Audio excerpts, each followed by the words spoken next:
I'm 86 years old, and my hands shake now, not from fear, but from time. My husband Jonathan passed 10 years ago, and people still talk about him like he was a saint. They say he was the man who held Detroit together during the hard years. And maybe he was, but I know what lies beneath the oak tree in our backyard, and I have kept that secret for 52 years. 2 days ago, a lawyer knocked on my door. He had a file with a name I hadn't heard since the Nixon administration. Jonathan and I got married on September 4th, 1960, at a small chapel in Highland Park.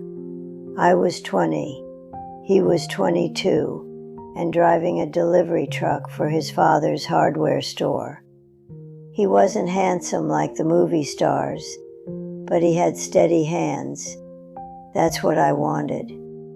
We moved into this house on Woodward Avenue in 1962. Peeling paint on the porch, creaky third step, view of the streetlights flickering on at dusk.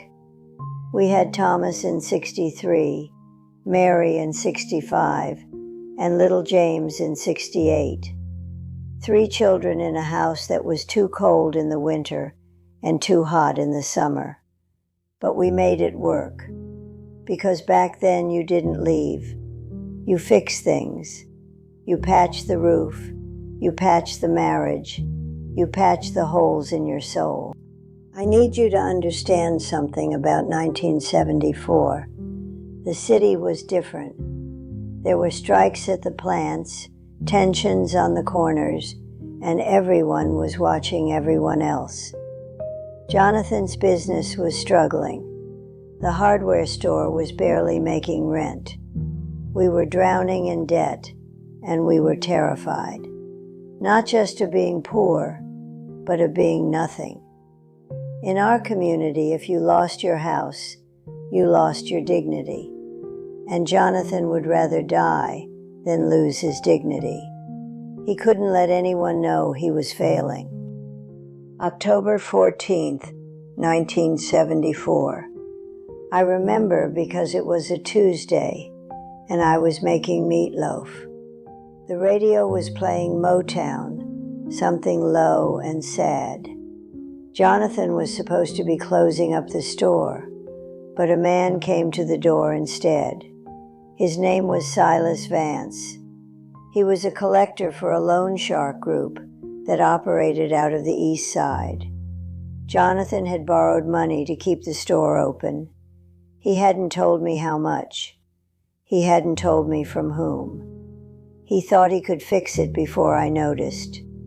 That was Jonathan's way. Fix it silently. Silas wasn't a big man, but he had a presence that filled the hallway. He said he needed payment by Friday, or they would take the house. Or worse. Jonathan came home an hour later, frantic. He said Silas had threatened James. He said Silas had a knife. I don't know who started it. Maybe Jonathan pushed him. Maybe Silas lunged. All I know is that there was a struggle in our own kitchen, the same kitchen where I'm sitting right now. There was a sound, a terrible wet thud, and Silas fell. He didn't get up. We didn't call the police. We couldn't. Jonathan looked at me, his face gray, and said, "Eleanor, if they come, they'll take everything. They'll take the kids." And I made a choice. I didn't scream. I didn't run. I grabbed a shovel from the garage. It was raining hard that night. We dug under the oak tree, the one Thomas used to climb. We buried Silas Vance 6 feet down, and we covered it with fresh sod. We told everyone he had left town. We told the loan sharks he had skipped. We lied to our children. We lied to our neighbors. We lied to God. We didn't just bury a man that night. We buried the people we used to be. Jonathan became quiet. He stopped singing in the shower. He stopped hugging me in the kitchen. He would just stand by the window staring at the oak tree, watching it grow taller every year. And I became hard. I had to be. Someone had to hold the family together, while the ground beneath us was literally hiding a corpse. I became the disciplinarian. I became the one who checked the locks 3 times a night.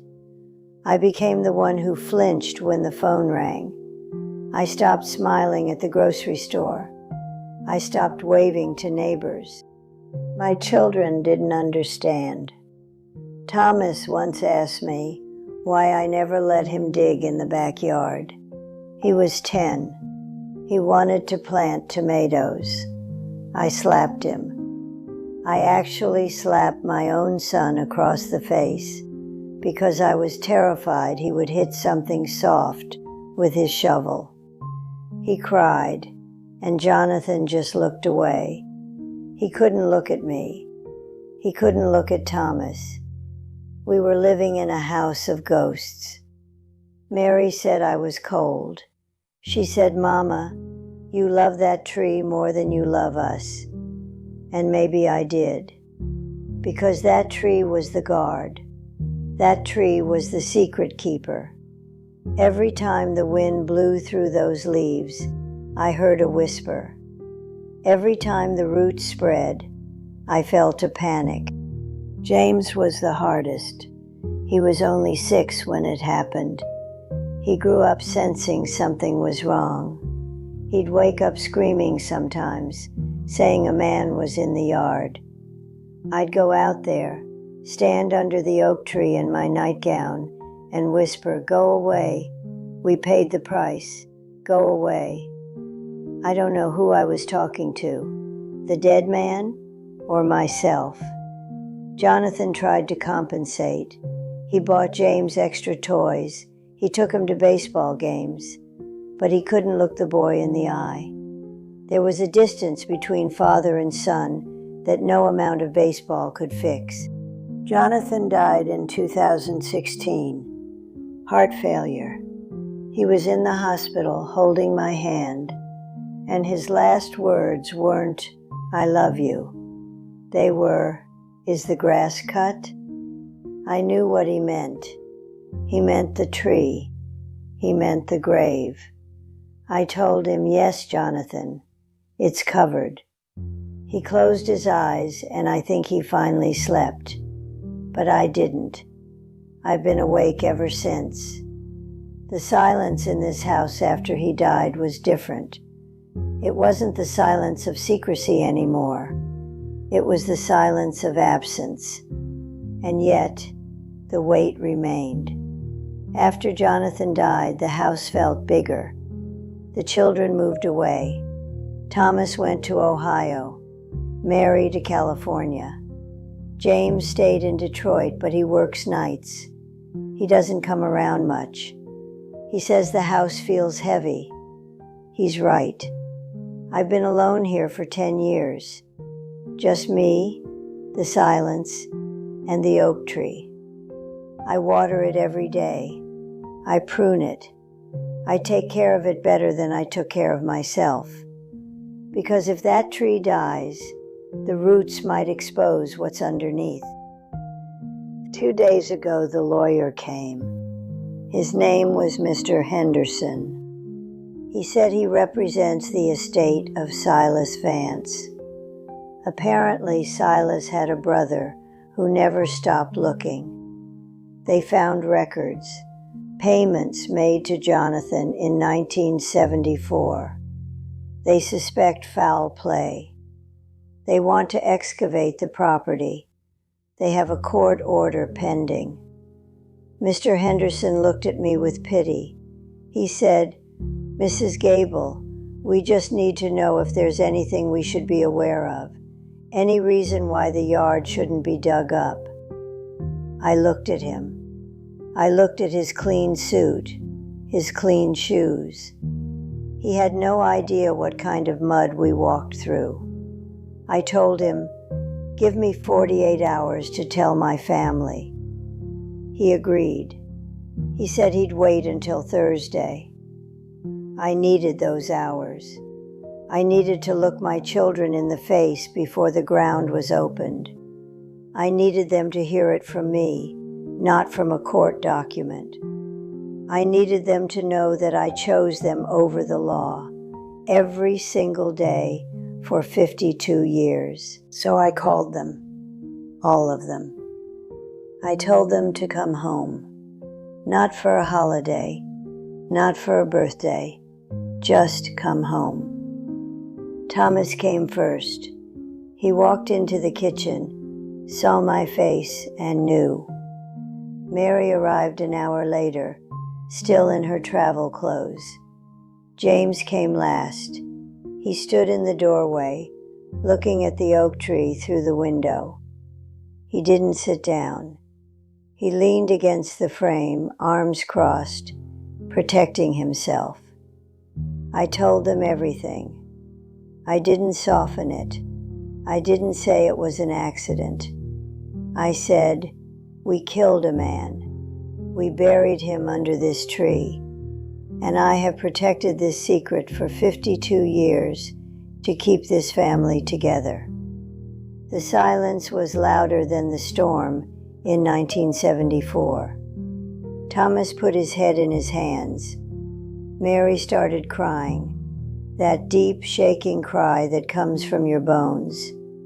His eyes were wide, just like they were when he was 6 and waking up from nightmares. He said, "That's why you hit me. That's why you never let me dig." I said, "Yes." Mary said, "Mama, why didn't you tell us? We could have helped."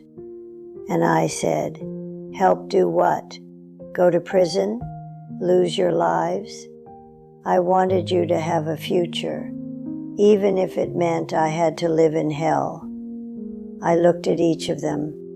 I wanted you to be free, so I became the prisoner. Thomas looked up. His face was red. He said, "You lied to us. You made us grow up thinking Dad was a hero when he was a killer." I said, "He was a father. He was a man who made a terrible mistake to save us, and I was the one who made sure you never had to pay for it." I told them about Jonathan's fear. I told them about the debt. I told them about the choice. He wasn't a monster. He was a scared man, and I was the woman who helped him hide. James walked over to the window. He touched the glass. He said, "I always felt him out there. I always knew." He turned to me. "Are you going to turn yourself in?" I looked at my hands. They are shaking again. "I don't know. The lawyer is coming Thursday. They want to dig." Mary reached across the table. She took my hand. Her hand is warm, just like it was when she was a little girl. She said, "We'll figure it out, together." Thomas didn't say anything for a long time. Then he sighed. He said, "I'm angry, Mama. I'm so angry. But I'm here. I'm not leaving you to face this alone." James nodded. "If they dig, they dig. We'll be here." We sat at that kitchen table until the sun went down. The light hit the oak tree, casting long shadows across the lawn. For the first time in 52 years, I didn't feel the need to watch the tree. I didn't feel the need to guard the grave. The secret was out. The weight was shared. It felt like someone had opened a window in a room that had been sealed for decades. The air was cold, but it was fresh. I know what comes next. The lawyers, the police, maybe the courts. I'm 86 years old. I might not have much time left anyway.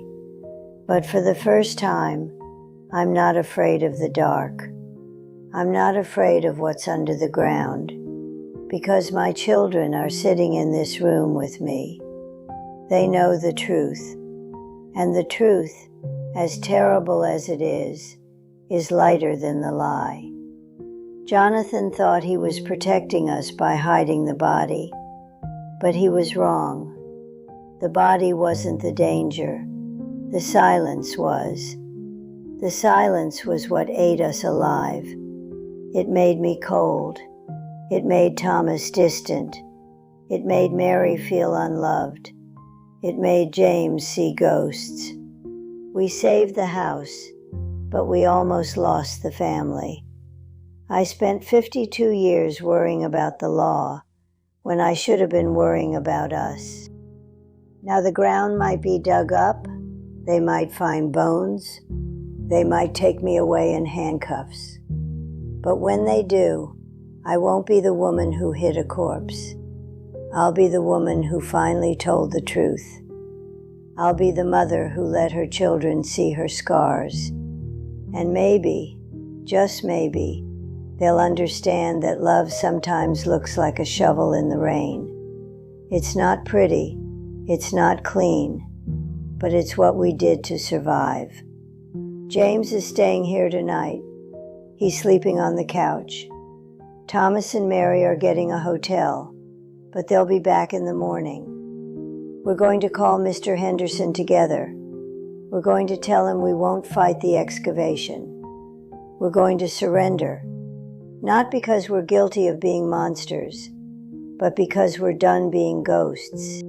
It's strange.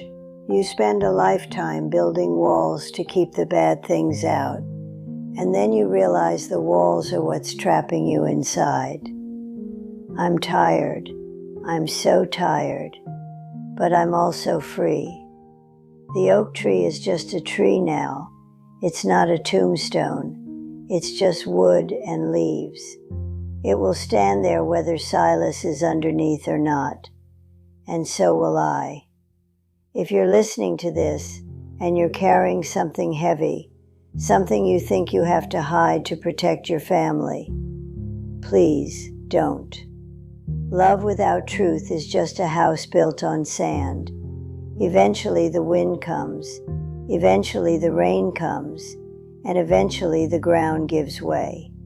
Better to stand in the open than to hide in the dark. I'm going to make coffee. James likes it strong. We're going to sit on the porch and watch the sunrise. It's 2026 and the world is moving fast. But here, on Woodward Avenue, time has finally stopped running away from me. I'm just Eleanor, not the wife of a saint, not the guardian of a grave, just a mother waiting for the morning. And for the first time in 52 years, I'm not afraid of what the light will show. The lawyer will come. The truth will come out. My children will stand by me. That's enough. That has to be enough. Because at 86, you learn that the only thing you really own is the moment you're in. And right now I'm in this kitchen with my son, and the coffee is hot, and the secret is gone. And that is everything.